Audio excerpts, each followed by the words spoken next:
اب اللہ تعالیٰ ہمیں اہل کتاب کے دوسری خصلتوں سے آگاہ کرتے ہوئے کہتے ہیں یس آلو کا آل الکتاب ان تنزل علیہم کتابا من السماء فقد سألوا موسیٰ اکبر من ذالک، کہ اے میرے محبوب صلی اللہ علیہ وسلم، وہ یعنی اہل کتاب آپ سے یہ مطالبہ کرتے ہیں، آپ سے یہ سوال کرتے ہیں کہ ان تنزل علیہم کتابا من السماء، کہ ان کے اوپر اللہ تعالیٰ آپ اتروا دیں، اللہ تعالیٰ کی طرف سے آپ اتروا دیں آسمان کی طرف سے کوئی کتاب۔ فقد سألوا موسیٰ اکبر من ذالک، اور یہ وہ لوگ ہیں، اس طرح کے لوگ جو نبی کریم علیہ الصلوۃ والسلام کی بارگاہ میں ایسا سوال کرتے ہیں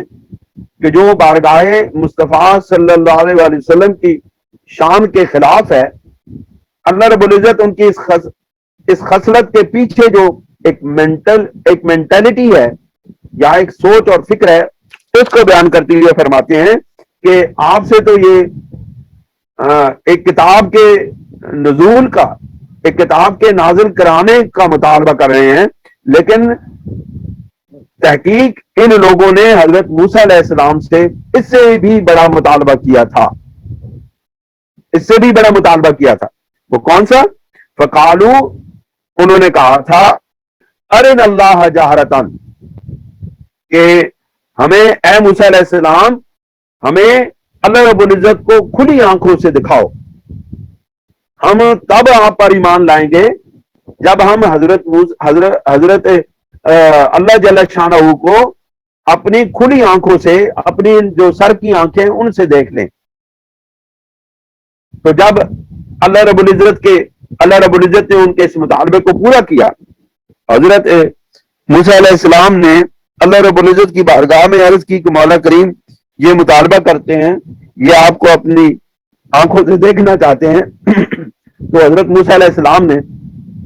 اس کا ذکر جو ہے نا، اس کی تفصیلاً ذکر سورہ بقرہ میں بیان ہو چکا ہے، اس کے طرف اشارہ کرتے ہوئے اللہ رب العزت ارشاد فرماتے ہیں کہ جب اللہ رب العزت نے ان کے اس مطالبے کو تسلیم کر لیا اور کہا کہ اے موسیٰ علیہ السلام، ان کو لے کر کے ان کے جو نمائندگان ہیں، یہ جو یہودی ہیں، ان کے جو نمائندگان ہیں، جو بڑے بڑے ان کے جو سکالر ہیں، جو بڑے بڑے ان کے رہبر اور رہنما بنی ہوئی، جو سردار بنے ہوئے ہیں، جو آپ سے مطالبہ کر رہے ہیں، ان کو لے کر کے کوہ طور پر جائیں، اور کوہ طور پر ہم جو ہے وہ ایک جھاڑی پر اپنی تجلی ڈالیں گے، اور اگر یہ اس وقت تک قائم رہے، اگر یہ اس تجلی کو برداشت کر سکے، تو پھر ہم اس کو ان لوگوں کو اپنا دیدار کرائیں گے۔ اگر یہ اس تجلی کو ہی برداشت نہ کر سکے، تو پھر یہ اپنا مطالبہ کرنے میں خود بخود جھوٹے قرار پائے جائیں گے، کیونکہ ان کے اندر اتنی سخت ہی نہیں ہوگی کہ یہ ہماری تجلی کو برداشت کر سکیں۔ جب تجلی کو برداشت نہیں کر سکیں گے تو یہ پھر ہمارا دیدار کیسے کر سکیں گے؟ تو اللہ تعالیٰ نے پھر ان کو کہا کہ جب وہ موسیٰ علیہ السلام ان کو لے کر کے کوہ طور پہ گئے، اور اللہ تعالیٰ نے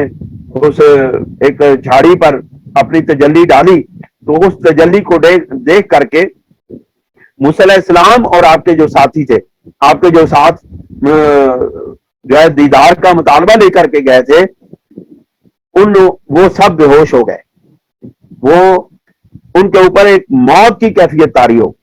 بلکہ وہ مار ہی گئے تھے۔ اللہ تعالیٰ نے اس ذریعے سے بتایا، اس معاملے کے اندر ہمیں بتایا کہ اے ایمان والو، تم اس پیارے محبوب کی امت میں سے ہو کہ جس محبوب نے شب معراج ہمارا دیدار کیا، اور نہ وہ اس کے قدم ڈگمگائے، نہ اس کی آنکھ جھپکی، اور نہ وہ بے ہوش ہوا، نہ وہ اپنے ہوش و آواز کھو بیٹھا، بلکہ وہ جس راستے پر چلا، جہاں وہ کھڑا تھا، اپنے پورے ہوش و آواز کے ساتھ اس نے ہمارا دیدار کیا۔ یہ وہ لوگ جو ہیں، یہ دیدار کرنا چاہتے تھے، لیکن وہ ہماری ایک تجلی برداشت نہ کر سکے، جبکہ ہمارے محبوب علیہ الصلوۃ والسلام نے سورہ النجم اٹھا کے دیکھے، اس میں اللہ رب العزت نے فرمایا ہے کہ ہمارا محبوب جب دنا ثم دنا فتدلى فكان قاب قوسین او ادنی کی منزل پر آیا تو پھر ہم نے اس کے اوپر وہی فرمائی جو ہم نے وہی فرمائی. تو پھر کیا ہوا؟ ما کذب الفؤاد وما طغى، پھر اس کا دل بھی نہ ڈگمگایا اور اس کی آنکھ بھی نہ جو ہے نا خیرہ ہوئی اور اس کی آنکھ بھی نہ چپکی اور اس نے اپنی سر کی آنکھوں سے ہمارا دیدار کیا. تو پھر دوستو اللہ کریم فرماتے ہیں جب وہ فاخذتهم الصاعقۃ بظلمهم، اور اللہ جو انہوں نے یہ ظلم کیا تھا ان کو ایک بجلی کی کڑک نے پکڑا اور وہ سارے کے سارے بے ہوش ہو کے اور مر گئے. پھر اللہ رب العزت نے ان کو دوبارہ زندہ کیا. پھر کیا ہوا؟ اس سب کچھ کے باوجود، اس سب کچھ کے باوجود، اتنی عنایات کے باوجود، اللہ رب العزت کے جلوے کو دیکھنے کے باوجود، مرنے سے پھر واپس زندہ ہونے کی حالت کے باوجود، پھر کیا کیا؟ ان کی روش، اے مومنو، اے ایمان والو، ان کی روش ذرا دیکھنا، ان سے بچ کے رہنا، کیونکہ وہ اپنی بات سے پھر جاتے ہیں، اپنے رب سے وعدہ کرنے کے بعد پھر جاتے ہیں، اور سب کچھ دیکھنے کے بعد، سب کچھ حق کو سمجھنے کے بعد بھی وہ پھر جاتے ہیں. تو کیا کیا انہوں نے؟ ثم اتخذوا العجل من بعد ما جاءتهم البینات، پھر انہوں نے جس وقت ان کے پاس اتنی نشانیاں آ چکی، اتنے بینات، اتنے معجزے دیکھنے کے باوجود انہوں نے ایک بچڑے کو خدا بنا لیا. جس وقت حضرت موسیٰ علیہ السلام تورات لینے کے لیے، تورات کے اصول کے لیے اللہ رب العزت نے ان کو 40 دن کے لیے جب کوہ طور پہ بلایا تھا تو ان کے پیچھے حضرت ہارون علیہ السلام کی سرکردگی میں یہودیوں کو رکھا گیا، لیکن انہوں نے حضرت ہارون علیہ السلام کی بھی نافرمانی کی اور انہوں نے ایک بچڑ کو لیا سامری نے اور اس کو اپنا معبود بنا لیا. اللہ رب العزت ان کی خصلتوں سے ہمیں مومنوں کو آگاہ کر رہے ہیں کہ تم بین الاقوامی سطح کے اوپر جس وقت ان لوگوں کے ساتھ تعلقات بناؤ تو یہ خیال رکھنا کہ یہ تو اللہ رب العزت کی ساتھ بھی اس طرح کرتے ہیں، وعدے کر کے پھر جاتے ہیں. انبیاء علیہ السلام کی واضح نشانیاں دیکھنے کے باوجود ان کی سرشت کے اندر، ان کی جبلت کے اندر انبیاء علیہ السلام کا خلاف کرنا ہے، انبیاء علیہ السلام کی مخالفت کرنی ہے. اللہ کریم فرماتے ہیں پھر دیکھنا، پھر دیکھو کہ جس وقت وہ سب کچھ کرنے کے باوجود انہوں نے بچڑے کو اپنا خدا بنا لیا اور اس کو اپنا معبود بنا لیا، لیکن اس کے باوجود جس وقت ہم نے ان کے اوپر گرفت کی تو حضرت موسیٰ علیہ السلام کی سفارش پر فعفونا عن ذالک، ہم نے نبی کے وسیلے سے ان کی اس غلطی کو بھی معاف کر دیا. وہ لوگ جو یہ تصور رکھتے ہیں کہ نبی کا وسیلے سے کچھ بھی نہیں ہوتا، نبی کے وسیلے سے کچھ ہو نہیں سکتا، تو دوستو قرآن مجید کی یہ آیت ہمیں بتا رہی ہے کہ اللہ رب العزت تو نبیوں کے وسیلے سے، نبیوں کے اپنی امتوں کے معافی مانگنے سے، امتوں کے لیے معافی مانگنے سے اللہ رب العزت تو شرک جیسا گناہ بھی اللہ رب العزت نے معاف کر دیا ہے. لیکن حضور نبی کریم علیہ الصلوۃ والسلام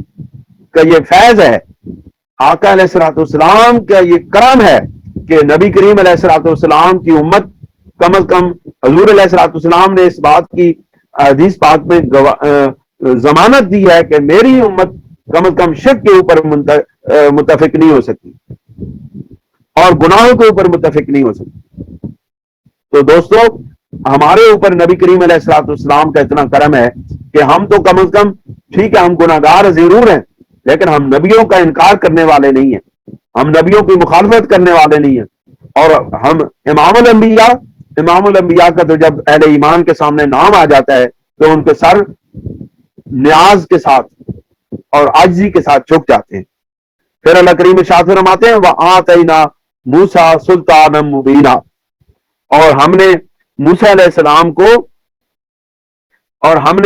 السلام کو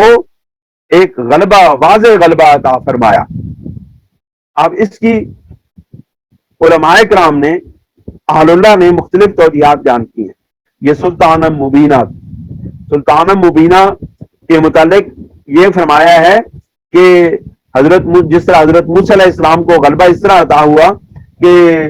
انہوں نے فرعون کے مقابلے میں بنی اسرائیل کو اکٹھا کیا اور بنی اسرائیل کو لے کر کے چلے اور بنی اسرائیل کو اللہ رب العزت نے فتح عطا فرمائی اور فرعون کو دریائے نیل میں ڈبو دیا، سمندر میں ڈبو دیا اور وہ غرق ہو گیا اور اس کا لشکر مٹ گیا۔ اللہ رب العزت نے ان کے اس لشکر کو مٹانے کے بعد تمام اس وقت کی زمین پر تمام ایک ایسی سلطنت کے اوپر حضرت موسیٰ علیہ السلام کو غلبہ عطا فرما دیا جس کے اندر آپ بڑے عرصے تک آپ کی مخالفت کے لیے پھر کوئی نہیں اٹھ سکا۔ تو مفسرین کرام ارشاد فرماتے ہیں کہ غلبہ جو ہے وہ جس طرح نبیوں کو، جس طرح حضرت سلیمان علیہ السلام کو غلبہ عطا ہوا اور حضرت موسیٰ علیہ السلام کو غلبہ عطا ہوا، یہ ایک طرح کا غلبہ ہے، لیکن ہمارے نبی کریم علیہ الصلوۃ والسلام کا غلبہ آپ کی شخصیت کا غلبہ ہے، آپ کی ہستی کا غلبہ ہے، آپ کے ہتھیاروں کے ساتھ جنگوں کے نتیجے میں آپ کو وہ غلبہ حاصل نہیں ہوا جو آپ کی شخصیت کی وجہ سے جو آپ کو غلبہ حاصل ہوا۔ آپ دیکھیں قرآن مجید کی آیت سورہ مبارکہ ہے اذا جاء نصر اللہ والفتح ورأیت الناس یدخلون فی دین اللہ افواجا، کہ اللہ رب العزت نے فوج در فوج، گروہ در گروہ، قبائل کی ایک لمبی لائن لگ گئی میرے مصطفیٰ کے غلاموں کے غلامی قبول کرنے کے لیے۔ تو یہ غلبہ جو ہے یہ شخصیت کا غلبہ ہے، یہ غلبہ جو ہے یہ ہستی کا غلبہ ہے، یہ غلبہ جو ہے یہ حضور نبی کریم علیہ الصلوۃ والسلام کی شخصیت سے، آپ کے بلند درجہ سے، آپ کے مرتبہ سے متاثر ہو کر کے تمام عرب نے اور تمام دنیا نے آپ کے سامنے اپنا سر جھکا دیا ہے۔ تو یہ غلبہ طاقت کا غلبہ نہیں ہے، بلکہ یہ غلبہ محبت کا غلبہ ہے، یہ غلبہ عشق رسالت کا غلبہ ہے۔ آج دیکھیں نا تمام دنیا کے اوپر رسول اللہ صلی اللہ علیہ وسلم کے غلاموں کا غلبہ ہے، یعنی بے شک دنیاوی کے اعتبار سے حضور نبی کریم علیہ الصلوۃ والسلام کے غلام مغلوب ہی صحیح، لیکن آپ اس غلبے کے اس پہلو کو ضرور پیش نظر رکھیں کہ اب بھی اس مغلوبیت کے باوجود بھی، ہماری کمزوریوں کے باوجود بھی، مسلمانوں کی اتنی کمزوریوں کے باوجود بھی، اگر اہل کفر کے منصوبے ہیں تو مسلمانوں کو مغلوب کرنے کے منصوبے ہیں۔ اگر اب بھی سازشیں ہو رہی ہیں تو مسلمانوں کو نقصان پہنچانے کے لیے کفار سازشیں کر رہے ہیں۔ یعنی اتنی پستی کے باوجود، اتنے مظلومیت کے باوجود، اتنے یعنی کہ گئے گزرے حالات کے باوجود، معاشی، معاشرتی، سماجی، ہر طرح کے عقیدے کی کمزوری کے باوجود، اس وقت بھی اگر کوئی پلاننگ ہو رہی ہے کفار کی اور اگر کوئی منصوبہ بندی ہو رہی ہے تو وہ مسلمانوں کو تباہ کرنے کی اور مسلمانوں کو برباد کرنے کی اور مسلمانوں پر مزید غلبہ در غلبہ در غلبہ، غلبہ اور مزید غلبہ اور پھر مزید غلبہ حاصل کرنے کے لیے تمام تگ و دور، تمام سازشیں ہو رہی ہیں۔ تو یہ کیا ہے؟ یہ غلبہ کس کا ہے؟ پھر غلبہ تو پھر مسلمانوں کا ہوا، غلبہ تو پھر اہل ایمان کا ہوا کہ جن کے غلبے کو توڑنے کے لیے 1400 سال سے اہل کتاب اور اہل کفر منصوبہ بندی کر رہے ہیں، لیکن جتنا مسلمانوں کو دبایا جاتا ہے وہ پھر اٹھ کے کھڑے ہو جاتے ہیں۔ اللہ تعالیٰ نے حضور نبی کریم علیہ الصلوۃ والسلام کی امت کے اندر ایک ایسی طاقت رکھی ہے، ایک ایسی قوت رکھی ہے، ایک ایسی ایمان کی قوت رکھی ہے کہ اس کو جتنا دبایا جاتا ہے، جتنا برباد کیا جاتا ہے، جتنا تباہ کیا جاتا ہے، جتنا معاشی، معاشرتی ہر طرح کے نقصان پہنچائے جاتے ہیں، لیکن اس کے باوجود امت مسلمہ کے اندر، مصطفیٰ کریم صلی اللہ علیہ وسلم کے غلاموں کے اندر ایک ایسی طاقت ہے، ایک ایسی قوت ہے کہ یہ اس کے باوجود پھر اٹھ کھڑے ہوتے ہیں اور پھر دنیا ان کو مٹانے کے لیے اکٹھی ہو جاتی ہے اور غلبہ ان کے اوپر غلبہ حاصل کرنے کے لیے اتنے اتحاد بنتے ہیں، یہ نیٹو بنتا ہے، یہ سینٹو بنتا ہے، یہ پتہ نہیں کیا کیا کتنے اتحاد بنتے ہیں، اور پھر بے یارو مددگار جن کے پاس نہ اسلحہ نہ کوئی اور چیز ہے، ان کے اوپر بھی اس دنیا کی سب سے بڑی طاقتیں ان کے اوپر بھی غلبہ حاصل نہ کر سکی. تمام تر جدوجہد کے باوجود روس وہاں سے ناکام ہوا. افغانستان کی بات کر رہا ہوں. روس وہاں سے ناکام ہوا. آج امریکہ وہاں سے ناکام ہو کے لوٹ رہا ہے. بلکہ تمام یورپ کی طاقتیں وہاں سے, نیٹو کی تمام قوتیں وہاں سے مغلوب ہو کر کے اور شکست کھا کر وہاں سے بھاگ رہی ہے. یہ کیا ہے؟ یہی تو غلبہ ہے امت مصطفیٰ کا, کہ جن کے پاس نہ ہتھیار ہے, نہ ساز و سامان ہے, نہ کھانے کے لیے روٹی ہے, نہ پہننے کے لیے کپڑے ہیں, وہ بے یارو مددگار ہیں, لیکن اللہ رب العزت نے ان کو ایسا غلبہ عطا کیا ہے کہ تمام دنیا تمام کوششوں کے باوجود ان کے اوپر غلبہ حاصل نہیں کر سکی. حقیقی غلبہ جو ہے وہ یہ ہے, اور اسی غلبہ کو مٹانے کے لیے تمام کفار جو ہیں وہ اکٹھے ہوتے ہیں, لیکن ہر بار امت مسلمہ پھر اٹھ کے کھڑی ہو جاتی ہے. یہی اس کی قوت ہے اور یہی اس کی بقا کی ضمانت ہے. اللہ تعالیٰ ہمیں اسلام کے اوپر سچا ثابت قدم رکھے, اور اللہ تعالیٰ ہمیں اس کے اسلام کے اوپر قائم رہنے کی توفیق عطا فرمائے. بآخر دعوانا ان الحمدللہ رب العالمین. جزاکم اللہ خیرہ. اگر آپ حضرات میں سے کوئی بات کرنا چاہتے ہیں تو بات کریں. اب میں اپنا جو نا ویڈیو آن کرتا ہوں, تاکہ بہت سارے لوگ میرے خیال ہے اس پریشانی میں ہوں گے کہ آج ویڈیو نہیں دیکھے.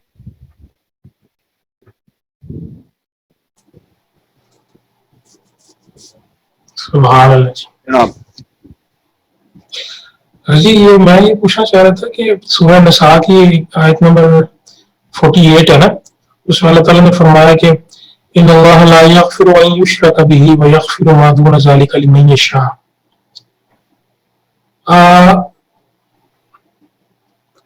انبیاء علیہ السلام کا انکار کرنا,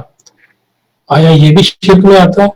اگر یہ شرک میں نہیں آتا تو جیسے اللہ تعالیٰ نے اس آیت نمبر 48 میں فرمایا ہے کہ شرک کو تو میں معاف نہیں کروں گا, اس کے علاوہ کسی بھی گناہ کو معاف کر دوں گا, تو آیا ان کی پھر بھی کوئی معافی کا چانس ہے؟ ویسے تو اللہ تعالیٰ نے فرما دیا کہ یہ پکے کافر ہے,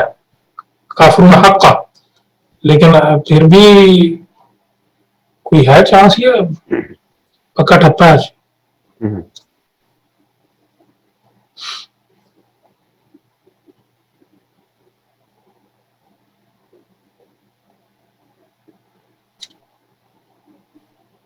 کیونکہ ہاں, اس آیت کو اگر آپ پچھلی آیت سے ملا کے پڑھیں تو پھر بات آپ کو سمجھ آ جائے گی. اللہ کریم اس سے پچھلی آیت میں فرماتے ہیں یا ایھا الذین اوتوا الکتاب آمنوا بما نزلنا مصدقا لما معکم من قبل ان نطمس وجوہا فنردها علی ادبارها اور نلعنہم کما لعنا اصحاب السبت وکان امر اللہ مفعولا. اے وہ لوگوں جنہیں کتاب دی گئی ہے, اہل کتاب, آمنو بما نزلنا, ایمان لو اس کتاب پر جو نازل فرمائی ہے ہم نے, مصدقا لما معکم, وہ اس کتاب کی تصدیق کرتی ہے جو تمہارے پاس ہے, یعنی تورات زبور انجیل تمہارے پاس جو ہے کتاب ہے, اس کی یہ قرآن مجید جو ہے وہ تصدیق کرتی ہے. من قبل ان نطمس وجوہا, اس سے پہلے کہ ہم مسخ کر دیں تمہارے چہرے, یعنی اے اہل کتاب تم اس کتاب پر جو تمہارے پاس جو کتاب ہے تورات زبور انجیل ہے اس پر ایمان لو, اس سے پہلے کہ ہم تمہارے چہرے مسخ کر دیں. یعنی اس کتاب کے اوپر ایمان نہ لانے کی وجہ سے, اور کتاب پر ایمان لایا تو نبی پر ایمان پہلے لانا پڑے گا. کتاب تو نبی کریم علیہ الصلوۃ والسلام کے ساتھ لازم و ملزوم ہے, یعنی کتاب اللہ جو ہے قرآن مجید یہ لازم ہے نبی کریم صلی اللہ علیہ وسلم کے ساتھ ایمان لانے کو. تو جو اللہ تعالیٰ فرماتے ہیں کہ اگر تم نے یہ کتاب جو تمہارے پاس جو کتابیں ہیں ان کی تصدیق کرنے والی ہے, اس پر تم ایمان لے کر آؤ اس سے پہلے کہ تمہارے چہرے مسخ کر دیے جائیں. یعنی اگر تم اس کتاب پر اور اس میرے پیارے محبوب علیہ الصلوۃ والسلام پر ایمان نہیں لاؤ گے تو پھر کیا ہوگا, تمہارے چہرے مسخ کر دیے جائیں. آج آپ دیکھیں نا, جو نبی کریم علیہ الصلوۃ والسلام پر ایمان نہیں لاتے, جو قرآن پر ایمان نہیں لاتے, ان کے چہروں کے حالات دیکھیں, کسی کا بھی چہرہ اٹھا کے دیکھیں تو کیا صورت حال ہے. اور پھر فرمایا فنردها علی ادبارها,